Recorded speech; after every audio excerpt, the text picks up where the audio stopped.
హిందువులను కించపరిచే వ్యాఖ్యలు చేస్తే సహించేది లేదని సాయి దత్త నాగానంద సరస్వతి స్వామీజీ, రాధా మనోహరదాస్ స్వామీజీ, సినీ నటి కరాటే కళ్యాణిలు హెచ్చరించారు. వారికి తగిన గుణపాఠం చెప్పే వరకు అందరం ఉద్యమిస్తామని తెలిపారు. ఈ నెల 7న క్రైస్తవుల ర్యాలీలో హిందువులను కించపరిచే విధంగా చేసిన వ్యాఖ్యలను ఖండిస్తూ బజరంగ్ దళ్, ఆర్ఎస్ఎస్ సంస్థలు పశ్చిమ గోదావరి జిల్లా పాలకొల్లు పట్టణంలో జన జాగరణ యాత్ర పేరుతో భారీ ర్యాలీ నిర్వహించారు. ఈ ర్యాలీలో అనేక ధార్మిక సంస్థల పీఠాధిపతులు, స్వామీజీలు, హిందువులు పాల్గొని జై శ్రీరామ్ అంటూ నినాదాలు చేశారు.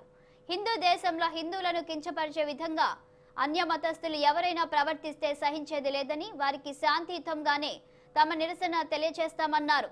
హిందువుల ఐక్యతను చాటి చెప్పడానికి ఈ జన జాగరణ యాత్ర చేపట్టామని, ఈసారి హిందువుల జోలికి వస్తే మరింత తీవ్రంగా బుద్ధి చెబుతామని వారు హెచ్చరించారు. అలాగే 50 మంది హిందూ బంధువులందరితోనూ కలిసి జరుపుకున్నాం. ఈ శోభాయాత్రలో పాల్గొన్నటువంటి ప్రతి హిందూ బంధువుకి పేరున ధన్యవాదాలు తెలియజేస్తూ, మన ఈ సనాతన భారతదేశంలో వేల సంవత్సరాల చరిత్ర మన సనాతన ధర్మానికి. సనాతన ధర్మము అంటే ఆధ్యాత్మిక విధానం.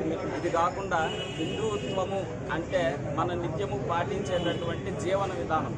కొంత ఏమన్నా ఇబ్బందులు, ఆలోచనల్లో ఏమైనా ఇబ్బందులు ఉన్నట్లయితే కనుక ఇది స్పష్టం చేయాల్సినటువంటి బాధ్యత సమాజానికి ఉంది. కాబట్టి షోడశ కర్మలు పుట్టినదిలాగా అయితే చనిపోయే వరకు షోడశ కర్మలకి శాంతి చేసేటటువంటి ఆ జీవన విధానాన్ని హిందూ జీవన విధానం అని పిలుస్తాం. ఈ హిందూ జీవన విధానంతో పాటుగా భారతదేశంలో మన రాజ్యాంగం ప్రకారంగా ఉన్నటువంటి డైరెక్టివ్ ప్రిన్సిపల్స్ ఆధారంగా మనం మత సామరస్యాన్ని పాటించుకోవాలి, ఎలాంటి ఇబ్బందులు కలగనీయకూడదు. ఇది సనాతన ధర్మంలో వేల సంవత్సరాల నుంచి కూడా పరిక్రమ అనేటటువంటి పద్ధతులు, అంటే తటయాత్రలు చేస్తారు. అట్లాగే శోభాయాత్ర అని చెప్పి గ్రామం ప్రశాంతంగా ఉండాలి అనే ఉద్దేశంతో, దేశం ప్రశాంతంగా ఉండాలి అనే ఉద్దేశంతో, రాష్ట్రం ప్రశాంతంగా ఉండాలి అనే ఉద్దేశంతో చేసేటటువంటిది. అలాంటి పరిక్రమ ఇప్పుడు మన ఈ పాలకొల్లు పట్టణంలో అత్యంత వైభవంతంగా జరుపుకున్నాం. మన ఈ క్షీరారామలింగేశ్వర స్వామి అనుగ్రహం చేత ఈ ఉన్నటువంటి పాల్గొన్న వాళ్ళందరి సహాయ సహకారాల చేత